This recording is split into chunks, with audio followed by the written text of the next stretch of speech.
ില്ല. സആമത്ത് എന്നാൽ എന്താണ്? നമ്മൾ ഒരേ കാര്യത്തിന് കുറെ റിപ്പീറ്റ് ചെയ്യുമ്പോൾ നമുക്ക് എന്ത് ചെയ്യും? എടുക്കുമോ? സഹാബത്ത് പറയാറുണ്ട്, ഞങ്ങളെ ഒന്നിടവിട്ട ദിവസങ്ങളിലാണ് ഉപദേശിക്കാറ്.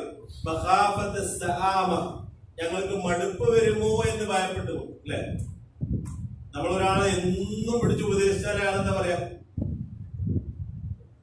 നീ പറഞ്ഞ കാര്യം ഞാൻ ചെയ്യാൻ നോക്കട്ടെ, ഉപദേശം കുറച്ച് കുറക്കുന്നു അല്ലേ.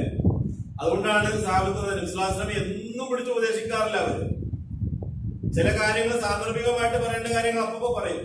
അല്ലാത്ത നിലക്കുള്ള ഉപദേശങ്ങൾ ഒന്നിടവിട്ടാണ് നൽകാറുള്ളത്. കാരണം ആർക്കായാലും മടുപ്പും മുഷിപ്പും ഒരു മനുഷ്യന്റെ പ്രകൃതി അങ്ങനെയാണ്. പക്ഷേ മലക്കുകളുടെ പ്രകൃതി അങ്ങനെയല്ല. മലക്കുകൾ ഇടതടവില്ലാതെ കണ്ടിന്യൂസ് ആയിക്കൊണ്ട് അല്ലാഹു തസ്ബീഹ് ചൊല്ലിക്കൊണ്ടിരിക്കുക.